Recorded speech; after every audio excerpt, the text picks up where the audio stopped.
Segunda-feira, 3 de fevereiro, 23 horas. Estamos de volta na estrada. Programa Guitar Heroes. Hoje nós vamos falar de Toing Toing, palhetada híbrida, chicken picking, Travis picking, guitarra country. Tudo isso? Tudo isso. Tudo isso e mais um pouco. A apresentação, esse que vos fala, Alexandre Bastos. Marcelo Fengler, que recentemente descobriu as maravilhas do single coil, do fuzz, da ponte de saddle duplo, da guitarra com braço 725. Sim. Né? Boa noite, galera.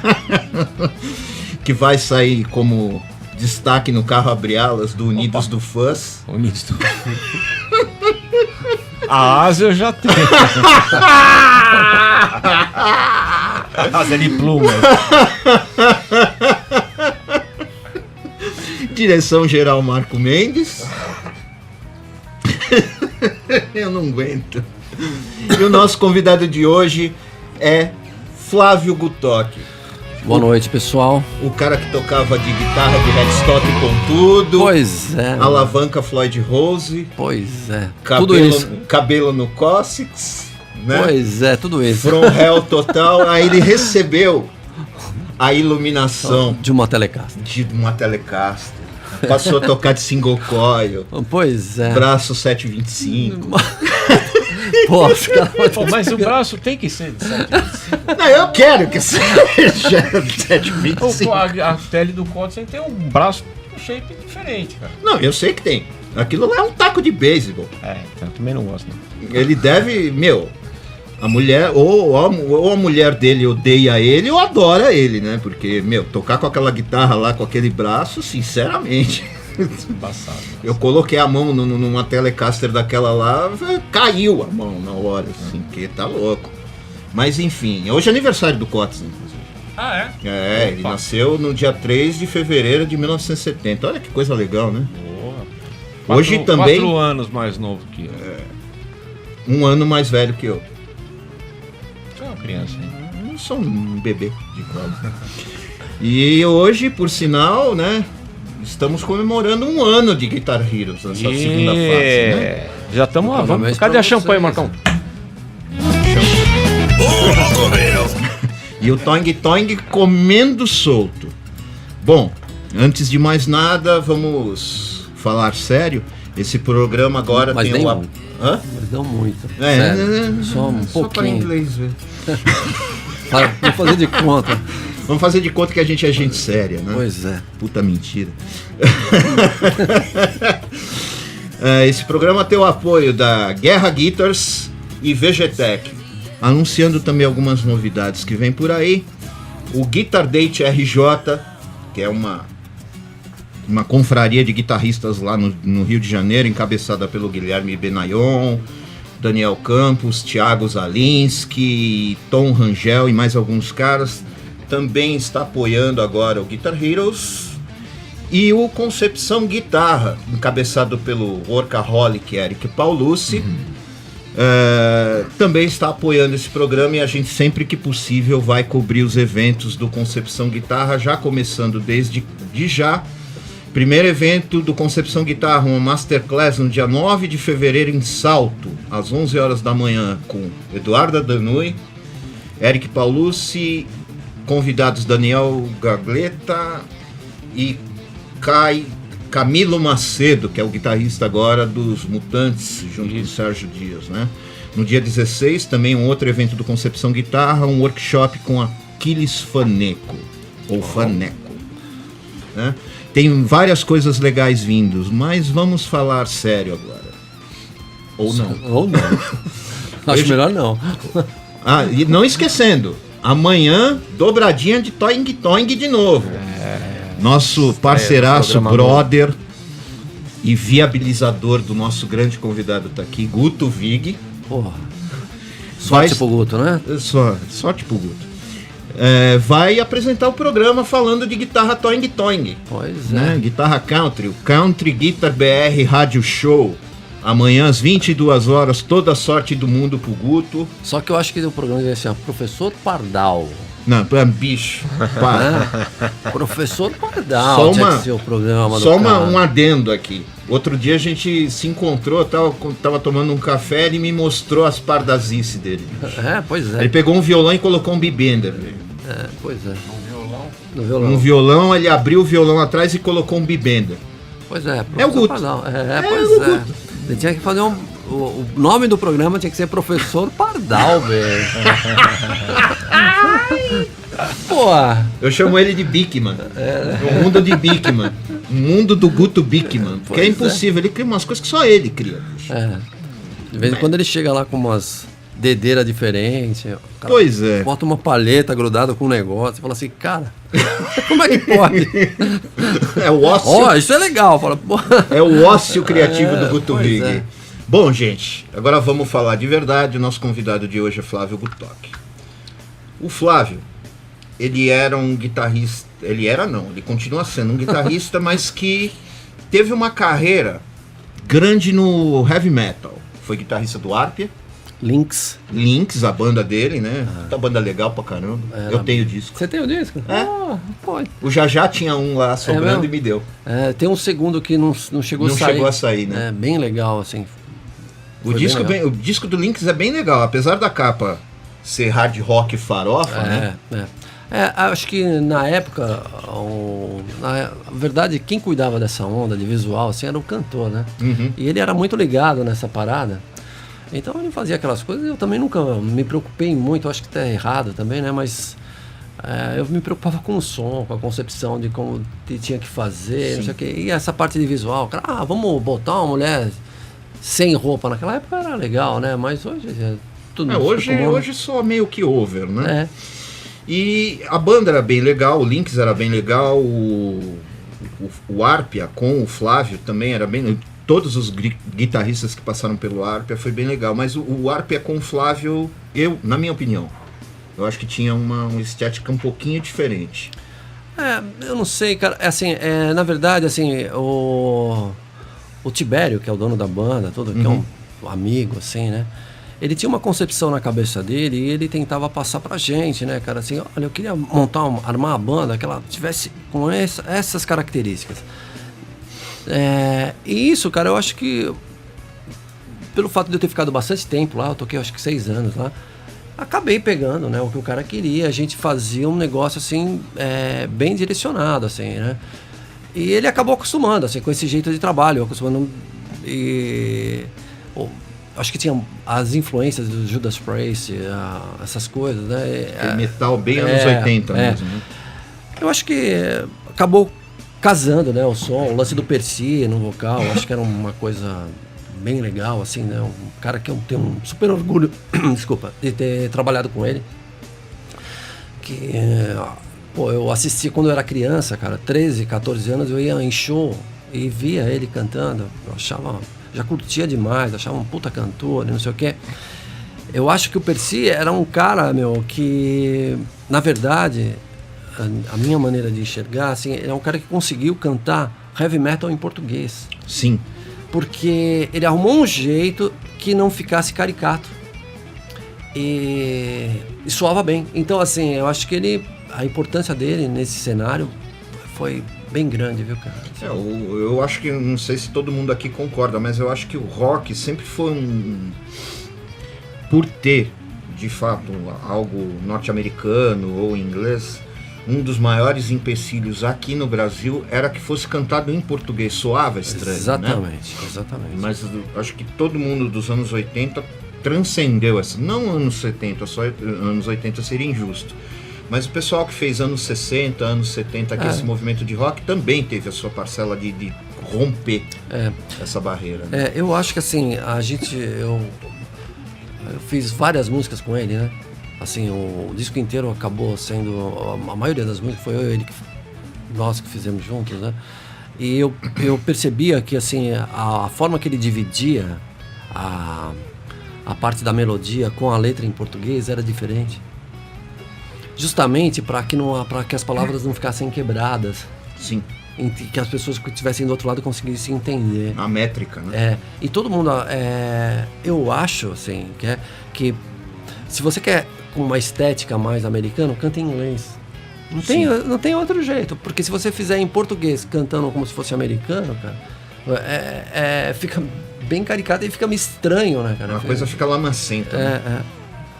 E enfim, então tem essa história do Flávio. Depois ele saiu do Arpa e montou o Lynx, que era uma banda bem legal também.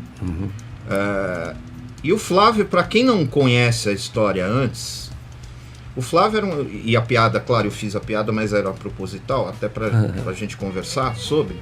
O Flávio era um cara cabeludo, ele tocava de guitarra high gain na época, né? Com Floyd Rose, aquela Ibanez azul, né? Pele de cobra, a outra. Isso, a outra também. E depois ele passou a usar as guitarras feitas pelo Seise. Exato. Na onda Jackson, né? Headstock com tudo, ou pra cima ou pra baixo, Floyd Rose, high gain, muralhas de amplificadores atrás, né? A gente na época do Arpa tinha 12 cabeçotes Marshall. Gente. Olha aí. 24 caixas, mano. Os caras tudo. Eu fiquei meio surdo. Mas tudo bem. Por que será? Por que será? Aí de repente o Flávio dá um break nisso, né? Dá um break no Flávio Butok Heavy Metal e aparece alguns anos depois, iluminado. Com Telecaster. Tocando Bands Behind the Nut, aquelas coisas de Chicken Picking, Travis Picking, com um Telecaster com ponte duplo saddle. O que eu posso te falar, assim, foi barra, bicho, porque assim, o telefone tocava, velho, e o nego falava assim, o que você tá fazendo, meu? Você tá louco, meu? Porque a referência na época que as pessoas tinham de country, guitarra country, era Chitãozinho e Chororó. Nossa. Então é o seguinte, eu cheguei e fazia workshop, cara, numa cidade do interior que eu nem me lembro qual é, mas é o seguinte, era um lugar muito legal. E a hora que eu cheguei com um carro, assim, tava tocando Sepultura.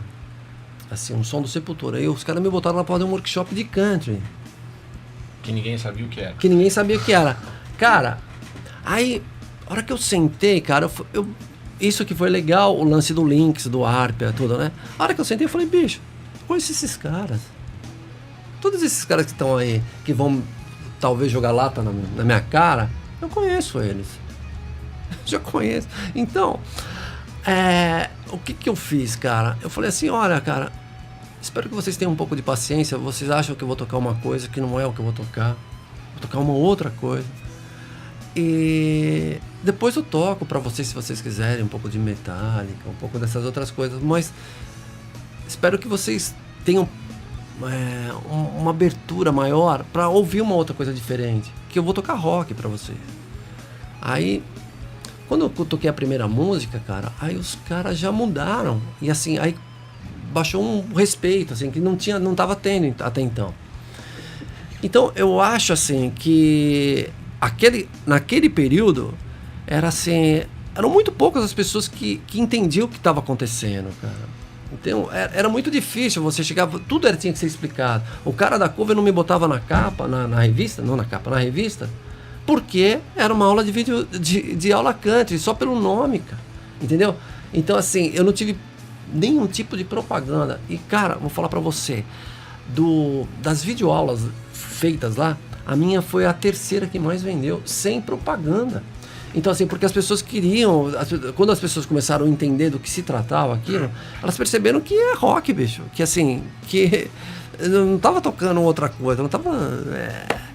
inventando. É o rock numa estética diferente. Exatamente. Né? É o rock, como a gente costuma dizer, de pescoço vermelho, redneck, né? Rock de caipira. Pois é.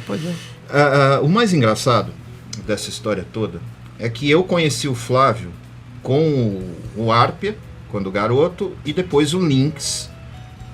A estética do Lynx, vendo shows do próprio Lynx, né? E a gente tem um grande amigo em comum, que é o Jair Ferreira. Pois é. Né? E eu dei uma aula um tempo lá. E a gente estava sempre conversando, Flávio.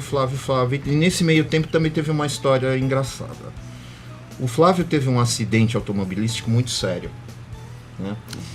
E nessa época ele tinha que fazer, acho que o lançamento do Arpia, né? De um dos discos do Arpia, que foi no ginásio do Canindé ou no Ibirapuera? No Canindé. No Canindé. E o Flávio foi tocar, mas teve que tocar sentado porque ele estava impossibilitado de tocar aquele em show, pé, né? aquele show eu toquei em pé. É assim, foi o primeiro show que eu toquei em pé. Foi assim, eu coloquei um pedestal do lado, cara, e eu tentei um lance bem gozado. Eu batia os acordes e dava uma apoiada, assim, pra ficar segurando meio pra descansar a perna. Mas o mais legal foi o seguinte: o baixista do Ratos de Porão, na época, nem sei quem é agora, se existe ainda, mas era meu amigo de infância. Aí eu encontrei com ele um tempo depois desse show. Aí eu, começando a conversar com ele, eu falei, pô, e aí, não sei o que. Ele falou assim, eu falei, pô, e aquele show lá na Portuguesa, que teve várias bandas, teve Sepultura, teve uma banda gringa, não sei o que. Sim. Né? Aí ele falou, pô, o Arthur é legal, mas aquele guitarrista, bicho, o cara parece uma múmia, bicho. O cara não se mexe, mas o cara não sabia que era ele. Aí eu falei, cara, então, aquela múmia sou eu, cara. Só que é o seguinte, eu sofri um acidente de carro e fiquei 1 ano sem andar. Então foi o primeiro show. Show sentado mesmo eu fiz na Woodstock. A gente fez que tem o Dario Parisi tocando de vassourinha. Exatamente. Quem não conhece, vassourinha é Steinberg, né? Um grande amigo, puta músico. O Dario é fora de série, né? Então, mas a história é meio essa, assim, foi meio gozado na época, porque, assim, tocando heavy metal e, assim, mais estático, né, assim, sem... Agitar e tal. Sem nada, né? E, Flávio, como é que se deu esse lance de você tocar uma guitarra heavy metal, tocar de guitarra com headstock pontudo, tipo Jackson, paredes de Marshalls atrás e tal, e virar a chave pra tocar single coil, Telecaster, um monte de band Então, na verdade, assim, quando eu sofri acidente, eu tava no Arpia, e eu fiquei... E o Tibério, na verdade, ele é um baterista que ele queria ser guitarrista. Ele é um baterista que ele não... Assim, ele gosta mais de guitarra do que bateria. Então ele passava todo dia em casa e deixava uma videoaula da Starlix. Uou! E aí, cara, porque eu falava, pô, não tenho nada pra poder ficar estudando. Eu ficava sentado lá estudando o dia inteiro, né? Aí ele passava lá e toda videoaula que ele dava tinha apresentação, né? Você lembra que tinha a apresentação dos caras que tinham na empresa? Puxa, um monte. Tinha da Starlix, Arlen Roth, não era? Não, Arlen Roth é a... Como é que chama? A Starlix não era do Arlen Roth. Hot Licks era do Arlen Roth. Ah, é? Eu não sei. Bom, eu sei que toda vez passava um trechinho do Albert Lee, cara. Puta, aquela videoaula é clássica. Aí eu vi aquilo e falava assim, não é possível que esse cara toca dessa forma. Bicho, na verdade eu tava tirando o Bird Gillers, sei lá quem lá, outra aula, não sei de quem que era. Aí passava de novo e falava assim, não é possível, cara, esse cara tocando dessa forma, com essa limpeza. E aquilo ficou na minha cabeça e toda vez eu via, eu falava assim, puta, mas eu nunca tive coragem nem de me meter a tirar um lick daquilo. Eu falava assim, bicho, deixa pra lá. E o tempo foi passando, cara. Aí, no Lynx já, aí, vários anos depois, a gente acabou terminando a banda, porque era um momento difícil também no país, como agora que a gente está passando. Assim, sempre o mesmo problema, né? A falta de estrutura para as bandas, aquela coisa. Poucos lugares para tocar. A gente acabou desencanando e acabou a banda ali, né? Pelo menos eu saí da banda. Então, assim, eu saí e falei pro cara, um outro cara, e os caras acabaram a banda depois, mas foi isso que aconteceu. Aí eu falei assim, porra, bicho, eu vou estudar outra coisa, porque eu adorei o Van Halen, né? Então, assim, e eu tinha tirado muita coisa, cara. E aí, quando eu peguei um CD do Van Halen e comecei a ouvir, eu falei, porra, bicho, esses licks começaram a repetir, assim, e eu falei assim, eu não tive vontade de tirar. Eu falei, eu não peguei nada pra tirar, assim. Aí eu falei assim, pô, bicho, tá na hora, acho que de ter um outro estímulo pra continuar estudando, assim. E eu já gostava de country, porque essa onda do Albert Lee e tudo. Aí eu falei, pô, bicho, peguei e falei, tô sem trampo, tô sem nada, peguei umas pedaleiras, botei em cima, não, pô. Cheguei lá nos 6 e falei, pô, meu, faz uma telecassa. Telecassa. Aí, cara, ele me fez essa telecassa E eu fui pra casa, bicho. Puta, meu. Aí, cara, quando eu tirei tudo e deixei a guitarra limpa, porque eu não sabia nada, assim, dessa onda, eu não sabia o que poderia usar, o que ia soar, se compressor rolava, se delay, não sabia nada, velho. Então eu falei, pra não errar, liguei o cabo no amp e comecei a tocar. Porra, não saía nada, né? Não saía nada, acostumado a tocar com uma putação baixa. Me apoiava, tudo era com alavanca. Tudo, toda frase, porra, bicho. Então, assim, começou a ficar meio... Falei, puta, cara, isso é mais desafiador do que eu pensava. Aí comecei a tirar... Aí aconteceu uma coisa interessante. Eu comecei a trabalhar com um artista viajando. Um sideman. E um grande amigo, assim, puta músico, que hoje mora nos Estados Unidos, dá aula numa faculdade de música, chama Tony Moreira.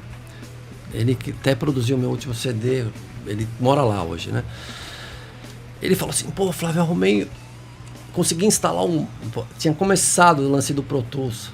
Ele falou, instalei o Pro Tools. Eu falei, que legal, falei, tá aí, tudo bem. A hora que ele falou assim, bicho, tem um plugin lá que eu consigo abaixar o andamento sem mudar o pitch. Eu falei, hã? Porra, bicho, não tinha material algum, cara, aqui no Brasil. Aí eu falei, pô, então é o seguinte... Fui lá com um monte de CD, o cara baixou aquele monte de coisa, levei tudo pra casa. E comecei, falei, pô, porque o lance de corda solta, você abaixou o pitch e dançou, né? Já perdeu. Então, aí comecei a tirar aquilo com tudo, porra, meu, aí eu caí de cabeça em cima disso, né? Foi onde começou, e falo pra você, a maioria das coisas que eu faço até hoje foi tudo dedução, assim, eu não ninguém me falou assim, pô, você vai ter que tocar a corda solta dessa forma, ou você vai ter que palhetar. Depois, pegando os livros dos caras, eu vi que era aquilo mesmo. Eu deduzi certo. Tudo bem que eu demorei um cacete pra fazer aquilo, né, meu? Pra deduzir que, pô, meu, falar, pô, vou tocar as cordas soltas tudo com os dedos, não vou tocar com a palheta. Tudo que é corda solta, eu vou colocar o dedo. E comecei dessa forma, né? E aí, eu acho que acabou dando meio que certo, né? Porque... eu acho que eu fiquei... Esse lance de ter começado esse negócio... Não, eu acho que tem muita gente que começou antes que eu, o Rick Ferreira, o Álvaro Gonçalves, já fazia tudo. Mas esse povo estava trabalhando tanto e eles nem davam aula. Então, assim, não tinha nem como chegar nesse pessoal, né? Mas grandes guitarristas, uns puta músico, né? Assim, mas a gente não tinha acesso. Então, o que eu achei, puta, quando eu assisti a videoaula do Álvaro, ele tocando uma música do Jerry Reed, eu fiquei passado, cara. Eu falei, pô, meu, que sensacional, não sei o que. Aí, cara, começou meio daí, né? Assim, eu comecei a tirar tudo e separar umas frases, umas coisas para começar nos workshops. Aí pintou a ideia de fazer workshop de country e acabou que as pessoas se interessando por essa onda. Então foi meio assim. Marcelão. E nesse caminho aí, quais foram as maiores influências, assim, os guitarristas preferidos? O Albert Lee, pra mim, eu gosto de vários guitarristas dessa onda. Só que pra mim o Albert Lee tem um diferencial, assim, ele é um cara que ele improvisa no tema. Eu já tirei coisas dele, você fala assim, pô, tirei, falei, pô, legal. Aí fui tocar com uma outra versão, eu falei, pô, toquei errado, tirei errado esse negócio. Aí, pô, voltava lá, tá certo. Aí pegava outra versão. Então, assim, o cara consegue improvisar no tema, meu. Então, assim, ele tem um swing que supera, assim, não é que supera, assim, é um diferencial enorme dos outros guitarristas, assim, dos outros guitarristas desse gênero, né? Uhum. Que... tirando o demônio, né? Vocês sabem de que eu tô falando, quem é o demônio, o né? Brad... Não, o... Johnny Hannon. O Scott Anderson.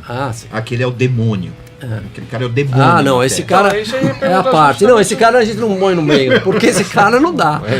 Esse cara é não demônio. Não. Scott Anderson com um A. Scott, né? Ele é o demônio. Então, mas é justamente demônio. isso que eu ia perguntar, por exemplo, essa fusão que tem do country com o jazz, né? Com o jazz. Que vem de Scott Anderson, o Danny Gayton, isso. caras nessa praia aqui. Johnny Hilland também acho que tem um. Tem bastante, né? bastante. assim, uma harmonia um pouco mais sofisticada do que tem aquela outros, harmonia né? Tem Jimmy Bryant, tem Jerry Lee, o próprio Jerry Lee. Jimmy Bryant é matador, cara. Jimmy Bryant. Eu tenho um CD dele que é excepcional. Ele tem um carro que é o formato de uma guitarra. É uma guitarra Vox. É muito legal. Então, e essa praia você também vai também? Eu não acho que não, cara. Você vai mais no country tradicional mesmo. Não, acho que é meio country rock. Assim. Country rock. Justamente porque eu vim do rock. Então, assim, eu acho que eu me sinto mais à vontade nessa onda dessa mistura do redneck, né? Redneck. Eu acho excepcional, assim, gosto pra caramba desses outros caras, assim. Quando eu vejo esses caras tocando country misturado com jazz, eu acho, maravilhoso. Quem vai bem pra caramba nessa onda de country rock é o cara do Stray Cats, sabe como é que ele chama? Brian Setz. Mas ele é um lance mais rockabilly, né? Mesmo, é bem mais pescoço vermelho. Né? Mais rockabilly mesmo. Mas assim, o lance do Albert Lee, eu acho que ele tem uma boa influência do Jimmy Bryant, né? Sim. Ele tem uma coisa assim do... Jimmy Bryant, Jerry Reed, os caras que vieram antes dele, né? Tem um disco do Jimmy Bryant que ele toca com aquele... cara que toca steel, chama Speed West. Isso, sensacional. Né? É uns duos, né, que eles tinham lá. Tem muita gente legal, cara. Aquele assim, disco é paulada, né, bicho? Então eu acho assim que a maior influência assim, nessa onda é o Albert Lee. Eu gosto de... bicho, eu fiquei 10 anos na Guitar Player, fazendo aula.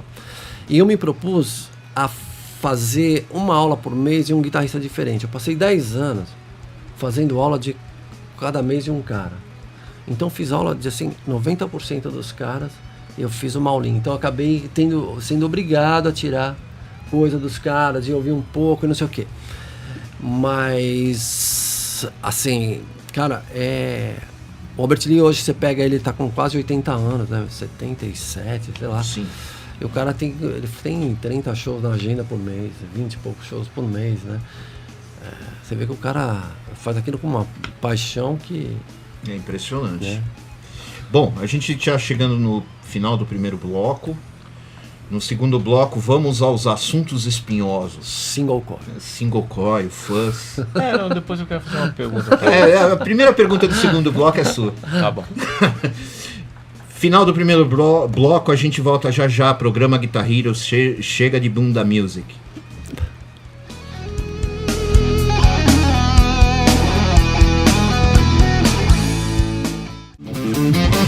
Estamos de volta, segundo bloco, programa Guitar Heroes, apresentação Alexandre Bastos, Marcelo Fengler, direção geral Marco Mendes, com o nosso convidado Flávio Gutock. A primeira perna é sua, Marcelo. Então, o que eu queria saber é o seguinte, uma curiosidade que eu sempre tive, e nada melhor do que um cara especializado no assunto. Sem dúvida alguma. Tirar, né? Por que só se usa Telecaster? Não, por exemplo, o Johnny Harland, ele tocou muitos anos de PRS, por exemplo. Chet Atkins. Entendeu? Assim, então, eu acho que... tem o que a gente falou, Danny Gayton, tem uns discos dele que ele toca de Les Paul. Sim. Mas isso é uma exceção, assim, a regra. Da curva, não, né? eu concordo. Assim, eu acho que é um lance. A curiosidade é porque assim, a gente sabe que o som de country é single, é compressor, aqueles. Sabe o que eu posso te dizer? Mais que isso, é a ponte, cara. Tá. É a ponte da guitarra. Esse é o diferencial de toda a Telecaster. É que isso tem aquele som. É a ponte. Inclusive, cara, eu tava com uma guitarra tem uma tele lá que tava com uma ponte lá, sei lá que ponte que era. Acho que era uma hip shot, não era? Não, mas é uma outra lá que eu acabei montando. Cara, eu não usava, eu achava o som dela, os mesmos picape, da madeira legal, braço legal. E o som não vinha, meu. Eu falava assim, puta que gozado essa guitarra, já troquei tudo, não fica bom, né? Aí eu falei, bicho, vou trocar e vou botar aquela ponte aqui, não sei como que é o nome daquela, onde passa a corda por cima ali. O carrinho certo? O carrinho, isso, de latão. Na hora que eu coloquei o latão, aí veio o som. Falei, cara, saiu aquele médio maldito que tinha, que parecia uma taquara rachada. Entendeu? Então, assim, eu acho que é o lance da ponte e dela tá presa ali na madeira, e eu acho que Uma vibração, É né? porque assim, Exato. a gente não. É muito raro se ver alguém tocando country de Stratocaster. Você sabe quando eu decidi que eu devia ter várias guitarras Telecaster? É o seguinte, eu tava fazendo um show, eu sempre levo, sempre, isso desde sempre levei 2 guitarras. E eu botei uma tele assim, numa coisa assim, tava de step ali, né? Aí, cara, começou a pegar fogo, era aquelas iluminação com celofane lá, sabe? Começou a pegar fogo naquele negócio, né? Aí, bicho, o cara correu, cara, ele pulou por cima, era um ampzinho baixo, assim, que eu tava tocando com um artista. Um ampzinho baixo, ele pulou por cima e caiu em cima da guitarra, bicho. Palco de madeira, a guitarra fez assim, ó. Pá! Eu olhei assim, eu falei, puta, o que aconteceu, né?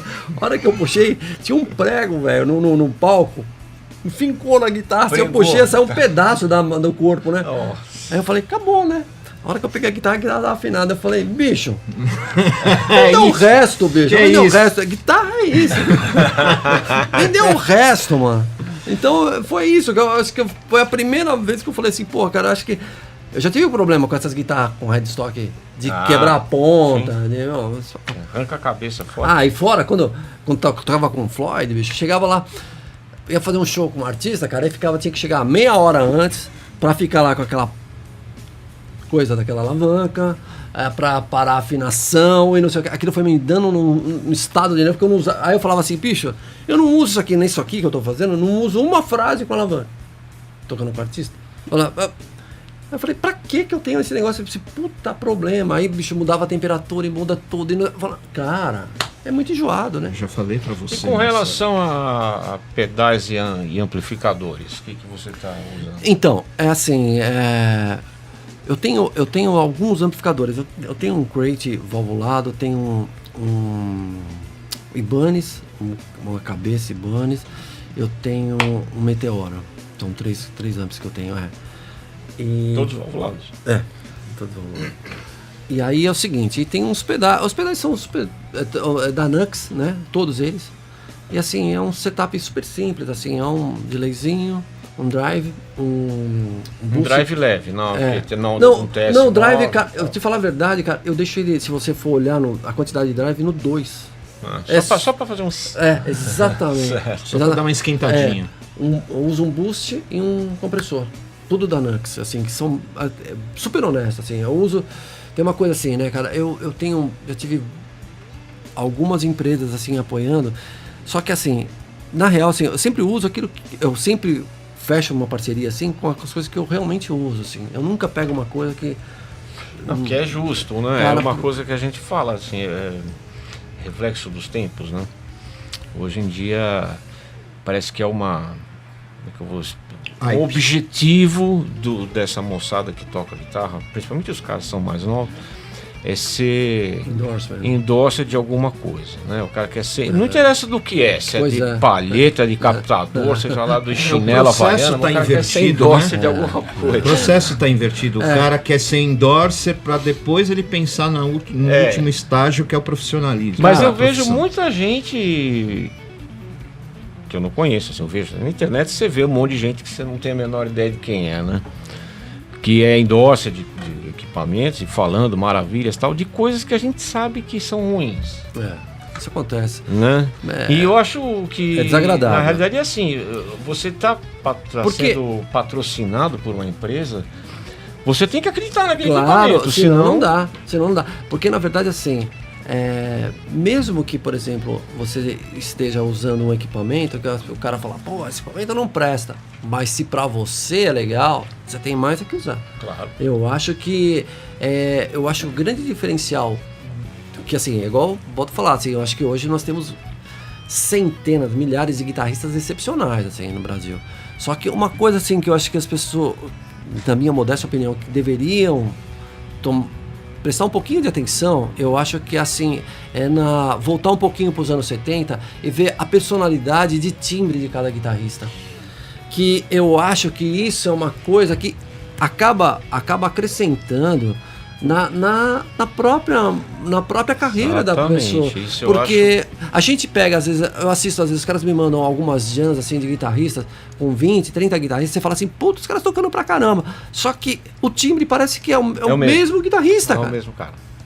Então, eu acho que isso é... Mas isso aí também eu acho que tem muito a ver com, como a lei fala, com hype, né, de equipamento. Porque, por exemplo, o delay, sei lá, da Strymon é o pedal da moda. Então todo mundo quer ter aquele delay. Né? Então, você vê assim, a galera gosta de postar foto de pedalboard no Facebook e tal, você vê. Você é o mesmo delay sempre. Ou então é o mesmo drive, é o drivezinho da moda lá, que é aquele, não sei, X lá, 42, aí todo mundo quer ter aquilo lá. Né? Mas e no fim das contas é engraçado, porque se você pensar bem, além da galera usar o mesmo equipamento, a galera procura o mesmo som. Porque, por exemplo, assim, nos anos 80 não tinha tanto equipamento que tem hoje. Esse tinha pedal da Boss. Né? Mas só que cada um tinha um time. Só que cada um tinha um som diferente usando o pedal da Boss. Hoje em dia não tem isso, é um negócio curioso. Então, eu acho assim, de nenhuma forma assim, eu quero falar com isso, que assim, meter o pau nos caras. Não, eu não acho isso. A gente não necessita de mais gente metendo pau nos músicos. Eu acho que esse não é o caminho, porque a gente já está hoje um momento muito difícil no país, assim, que a gente precisa de outra forma. A gente precisa dar valor, porque a gente sabe o quanto é difícil você tocar guitarra num país que as pessoas não entendem absolutamente nada. Apesar de ter uma cultura muito vasta em cordas, como o nosso segundo convidado do Guitar Heroes do ano passado, Lely, falou, nosso país tem uma cultura de instrumentos de corda muito grande. Né? É praticamente um país de cultura de instrumentos de corda, só que ele não valoriza a cultura de instrumentos de corda que ele tem. Pois é. Então, eu acho que a gente não está precisando, né, de ninguém para ficar descendo o pau. Eu só acho, falando com isso, que o lance do timbre, é que vai melhorar, vai chamar mais atenção do próprio cara, se ele procurar o som dele. Assim, eu acho que influência todo mundo tem, eu acho que deve ter mesmo, eu acho que eu acho que todo músico, acho que persegue assim um som tipo fulano de tal, ou blá blá blá. Isso não é o problema. O problema é a gente ficar nadando no mesmo sentido que todo mundo. Eu acho que os anos 80, os anos 70, as pessoas experimentavam mais, tanto em timbre quanto em música, em composição. Não tinha muito uma fórmula. Nos anos 80 sim, mas nos anos 70 não, né? Não tinha uma fórmula, vamos compor uma música. O cara fazia uma música de 8 minutos e tudo bem. Né? Aí se estabeleceu que a gente tem que fazer uma música que tem que ser mais curta. Vai ter que ter uma introdução, um solo no meio, blá, blá. Então, isso acho que tem a ver com o rádio, né? Pois é. Rádio, mas eu acho que até isso está muito batido. Eu acho que está na hora da gente tentar fazer uma coisa... tentar arriscar mais, né? Então, dentro desse lance de assunto espinhoso, né, já que o segundo bloco já se propôs a isso, é uma coisa que eu venho observando já há algum tempo. O Marcelo também, a gente já sempre comentou isso no programa. Eu acho que todo mundo tem o direito, todo mundo é influenciado ou tem suas referências. Né? Com certeza. E na busca do som, na busca do estilo de tocar, enfim. Claro, é necessário, né? É necessário, é uma busca necessária. Só que quando você chega num determinado ponto, essa busca já não é necessária mais. Essa busca não que tem que ser abandonada, mas tem que ser observada de lado. Tudo bem, isso aqui me fez chegar até aqui, só que daqui pra frente eu tenho que procurar a minha voz própria, a minha identidade musical. Concordo. E principalmente não basear ou apostar suas fichas que equipamento tal vai servir o meu som. Sem dúvida. Claro, não sejamos inocentes a ponto de achar que isso não é necessário para a indústria musical no sentido de venda de equipamento. Isso é muito importante. Isso é muito importante. As indústrias de equipamento musical, elas sobrevivem disso. Claro. Ninguém está malhando a indústria musical. O lance é assim, você vai... coisas que eu já vi. Não, se eu tiver o pedal X, eu vou tocar como X guitarrista que usa esse pedal. Não. Vai mesmo. Vai mesmo. Não adianta, isso não vai acontecer. Por que não vai acontecer? É uma coisa que eu e o Marcelo, enquanto ele estava de férias viajando, descobrindo os segredos do fuzz. Você sabe que essa piada o cara vai comprar um fuzz, não é possível. É pior que eu tenho. Não falta de um, eu tenho 3. Puta, então você gosta, bicho. Ele gosta de fãs, ele Você só não assume. Você não sabe que você gosta, mas Cara, eu você tenho gosta. um Color Sound dos anos 70, cara. Pô, esse é aquele tem top, mesmo. hein? ZZ Top. Ah, E é assim, uma coisa que eu e o Marcelo a gente estava conversando e o Marcelo sempre fala pra mim, cara, equipamento é igual ferramenta, é o taco de golfe do guitarrista, para cada situação uma ferramenta. Eu já sou um cara mais chato quanto a isso. Eu, particularmente falando, se eu tiver a opção de usar ampli e pedais, eu vou usar. claro. É que ultimamente não tá dando. Você tem que usar um equipamento mais enxuto para poder tocar. Até mesmo porque você chega com o seu carro, nem abriu o porta-mala, o técnico de som já fala assim, ó, baixa aí. Aí você fala, meu... Pois é, pois é. Né? E assim... Aí eu tava montando umas coisas com o meu simulador e mandei pro Marcelo o áudio. Eu falei, meu, o que você acha aí que tá faltando pra eu dar uma lixa fina? Aí ele me soltou uma frase assim, bicho, é impressionante. Você toca com seus pedais, você soa de um jeito. Você timbrou seu equipamento, sua GT8, você timbrou exatamente igual aos seus amplis e pedais. Isso aí é uma coisa que eu venho falando há tempo. O som, a gente fala isso e as pessoas acham que você é o velho ranzinho, urtigão. Mas o som tá na cabeça do cara. Pois é, também acho. A gente fez uma entrevista com o Faísca falou isso. Tatiana Pará, a mesma coisa. Qualquer equipamento que você pega, você vai procurar aquele som. Não interessa se é um pedalzinho, se é um camper, se é não sei o que. Aí tava falando pro Ale, por exemplo. A gente tá... Outro dia ele compartilhou um vídeo lá do Greg Hall e tal. O mesmo som e as mesmas frases que ele fez naquela videoaula de VHS lá de 80, Mix. e não sei o que, ele tinha aquela Fender cor-de-rosa lá. Eu tal. adoro. Ele tira o mesmo som hoje, cara, com um ampli moderno. Tá na com cabeça do guitarra. cara, tá na mão, né? E qualquer coisa, cara. Eu tenho Tá aquele vídeo lá dele tocando no Japão lá com o Tetsuo Sakurai lá. Aquele show é Ele leva uma... ME5. Uma pedaliazinha daquelas da bola de brinquedo, liga no Marshall. Não, ele leva uma ME5, é sério. Então. É uma ME5. Ele só lupa no Marshall e vai embora. Marshall daqueles 900, né? Não, JCM 2000. 2000, sei lá. E sai o mesmo som. O som tá na cabeça do cara. Eu também acho. Não tá no equipamento. Eu quando faço workshop, apresentando os produtos, eu sempre falo pro cara assim, ó, cara, pô, não sei o que, legal. Eu falo assim, não, acho legal você experimentar com a sua guitarra, com a tua concepção. Exatamente, né? Porque assim, o que a gente pode é orientar, né? Falar assim, olha, isso é legal para você ir para esse caminho. Eu acho que é legal, eu acho que é o máximo que dá para ir. Porque... Aí eu acho que cabe também o lance de consultoria. Tem gente fazendo trabalhos bem legais nesse sentido. Com certeza. O próprio Eric Paulus, que foi um dos nossos entrevistados, ele faz um trabalho de consultoria muito legal. O Thiago também faz. O Thiago Zalinski, que também é um brother nosso, assim, ele faz um trabalho de consultoria bem legal. Eu penso o seguinte, e falando desse vídeo que eu postei, que você estava comentando, eu também comentei do Scott Henderson. Agora a gente vai mudar de demônio. O cara tem o mesmo som daquela videoaula de Jazz Fusion Improvisation, daquele lance do Tribal Tech tocando com aquela tonelada de hack, quem não usou. Pois é.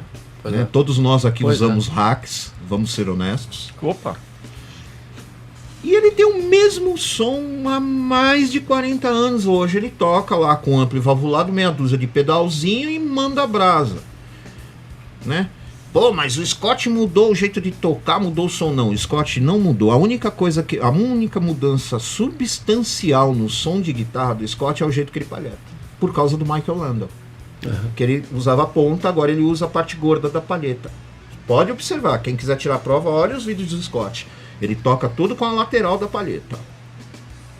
E você ouve, isso é experiência própria. Eu estava lá. Eu fui no primeiro workshop que o Scott fez no Brasil, lá no Souza Lima, Eu entrei para ver a passagem de som, o cara tava com o Hughes Kettner Atax 80, o Tube Screamer dele surrado e a extrato dele surrada, tirando todos os sons do Tribal Tech que eu ouvi na vida, com um pouquinho de reverb. Só. O cara achou o som, é aquele que vai passar. Albert Lee, você falou do Albert Lee. Eu conheço o Albert Lee tocando N versões de Country Boy, com aquela Telecaster Scott Bust surrada dele, e com a Ernie Ball dele, cara, que são 3 single coils que parecem uma extrato. O Albert Lee ele teve uma mudança assim, nos timbres. Assim. Quando ele deixou de usar Telecaster, ele começou a usar essa Music Man e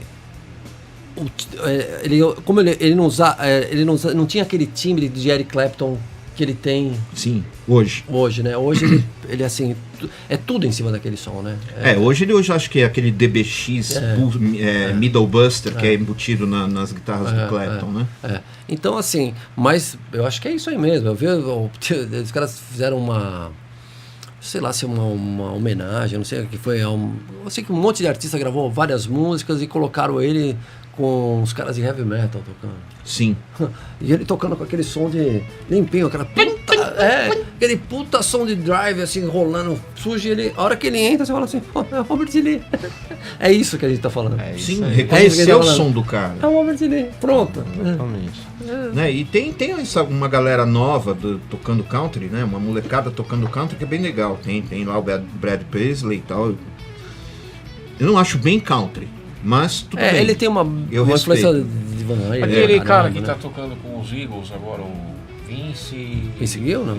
Vince Gill, ele é famoso, super famoso. Ele tá no tem um timbre maravilhoso. E o Vince Gill era um guitarrista muito mais puxado pro jazz do que pro country, né? Não, eu acho que não. Acho que ele sempre foi meio country, assim. Sim. Ele tem uma raiz country, mas ele andou, assim, ele começou a aparecer tocando muito coisas de jazz, né? As coisas que eu conheço do Vince Gill, assim, é super country, assim, super raiz, assim. Ele ele acabou virando um artista meio pop country nos Estados Unidos, né? Como o Brad Paisley. Brad Paisley, ele é um cara que é muito legal isso que ele faz. Ele é um artista que ele é um cantor, guitarrista, toca em ginásio para milhares de pessoas. Aí no meio do show do cara, ele começa a tocar música instrumental. Todo mundo curte. Todo mundo gosta. Então, vai educando a galera. Então, mas assim, é que na terra dos mascadores de chiclete, a cultura é outra, né? Pois é. É mais simples, né? O cara consegue sentar lá e ver um solo de guitarra, né? E aqui também o cara fala pra você abaixar, né? Tem uma outra coisa também, né? Não fala pra abaixar, não. Aqui tem lugar que você não pode nem levar um amplificador. Pois é. E também tem uma coisa que eu admiro muito, né, nos mascadores de chiclete, assim, você tem Nashville, que é o centro do country. Lá não adianta nem você querer entrar com meia dúzia de liquid rock que os caras te lincham lá no meio da história. Não, peraí, você não vai tocar isso aqui, né? Você vai tocar isso aí na Califórnia. Aqui não, aqui você vai ter que tocar de pescoço vermelho. Alexandre, eu tenho um amigo morando lá. Pelo menos foi o que ele me passou. Ele falou que hoje em dia, hoje Nashville é assim, as pessoas estão mudando para Nashville. Metallica gravou em Nashville. Sim. Então assim, a concepção é uma cidade musical. Então assim, tudo gira em torno da música. Então assim, hoje tem jazz, tem rock, tem tudo que você possa imaginar na cidade. É óbvio que 80% é canto. Sim, mas nesse sentido sim, a indústria sim. E uma coisa muito louca, aqueles artistas country famosos assim, os caras... Dolly Parton, Willie Nelson. Os caras montam bares, bicho. O investimento deles, eles investem num bar, então quer dizer, vai gerar mais emprego, mais gente curtindo aquilo. Então assim, o próprio artista acaba investindo num cenário, né? A gente tem um garoto novo, um brasileiro novo, que toca pra caramba, aquele moleque toca. Matheus Canteri. O Matheus é excepcional, cara. Assim, o que aquele garoto toca é difícil, assim, é super maduro, tocando, uma precisão, uma técnica. É um absurdo, assim, eu torço muito por ele, viu? Porque, assim, é um ele garoto... tá lá, né? Ele tá lá. É um garoto de Bragança, né? Eu conheci ele alguns anos atrás, assim, que aí eu acabei, por intermédio do Kim, Kinkel, sabe quem é? Sim, grande curandeiros. guitarrista, isso. Quem chegou pra mim e falou assim, pô, Flávio, é o seguinte, fui tocar em Bragança e tem um garoto lá que toca muito a guitarra, eu passei seu telefone pra ele, porque na época eu trabalhava na Guitar Player, né? Aí eu falei, pô, legal, bacana, isso aí. Aí ele me ligou, eu falei, pô, manda material, não sei o que, ele mandou, eu falei, nossa, excepcional. Aí eu falei, vamos fazer alguma coisa na revista. Aí, cara, quando ele mandou o material, tava tão bem feito, cara, e tão muito legal, do jeito que ele colocou, tudo. Aí eu falei assim, bicho, eu liguei pro editor-chefe da revista e falei, cara, precisa fazer um negócio mais legal pra ele, cara, não sei o que. Aí foi que, cara, 5, 6 páginas, uma coisa assim, assim, foi uma puta matéria. Acho que devo ter essa matéria em casa. Então, e aí, cara, eu acho que ali, eu acho que o Matheus, cara, ele foi um cara que, assim, é fora da curva, né? Total, né? E ele tá indo bem. Eu acho que ele é uma grande promessa pro Brasil, assim, em termos de representante lá fora. Eu acho que as pessoas vão falar muito dele, mas sim, muito. E, bom, senhores, fim do nosso primeiro programa. Nós vamos encerrar hoje tocando com guitarra tong, mas... Pô, mas e o lance do single coil lá que você ia falar? Então, eu já começo esse primeiro episódio dessa segunda temporada já ganhando de 10-0, viu? Calma. Calma não, senhor. O ano passado você ganhou de goleada, dessa vez eu saio na frente. O ano passado foi 72-3. Mas... Humbucking ou single coil? Ah, depende da situação. Hoje é single coil. Porra, ajuda aí. Uma barbaridade. Não, depende, né? Depende. Pô, eu acho assim, por exemplo, hard rock, eu acho que tem que ser. Ah, sim. Eu acho que você tocar... Mas eu assim... Eu também procuro no single, não defendendo ele, um negócio mais encorpado. Do que, por exemplo, eu acho, por exemplo, o picape original das Fender que vem eu acho muito agudo. Pro meu gosto, assim, muito estridente. É muito ponta, né? Eu não é aquilo que me agrada, não. Eu acho que tem... É uma frequência que... Você usa que tipo de captador? Eu uso Semardanka, um modelo do Brent Mason, que ele é mais encorpado. Quase um P90, né? Exatamente, ele é bem mais encorpado, ele não tem tanta ponta. E no meio e no braço eu uso 2 Sérgio Rosar. Legal os captadores de carro, né? Bem legal, bem interessante, assim, é isso aí. Ponte de saddle duplo ou ponte de saddle individual? Ah, bicho, sei lá. Bom, gente, o cara me bota no meio aqui, né? Lógico, né? É que o Marcelo goleou assim, um montão de vezes. Dessa vez eu quero chegar assim, já mandando 10 na frente, porque aí eu tenho uma folga. Semana que vem a gente já empata esse jogo. Alexandre, antes de vocês terminarem, eu queria só poder agradecer às empresas. Assim, claro, sem dúvida. Sempre. Deixa eu pegar a lista, então. Não é muito, é que eu esqueço. O cara trouxe um pergaminho aqui, bicho. É uma folha. Pergaminho de algodão. Pô, sabe o que é mais chato, cara? É quando você esquece um cara. Aí você fala de uma empresa e não fala da outra. Então, assim, a Nux, né, que vem me ajudando há muitos anos essa parceria, a E-Box, a Sérgio Rosar, Lost Dog, Solês e Meteor. A E-Box faz aqueles suportes, né? Isso. Faz. Bag também. Bem legal. Bem legal. Gente, primeiro Guitar Heroes do ano, da segunda temporada, terminando. Vamos ter coisas muito legais. Semana que vem, o assustador Vandré Nascimento com a gente. Então, não perca. Vandré vem de 7, 8, 14 cordas e... Single coil. Ah, tá. Falou. Deixa pra lá, vai. Boa semana, galera. Boa semana, gente. Até segunda.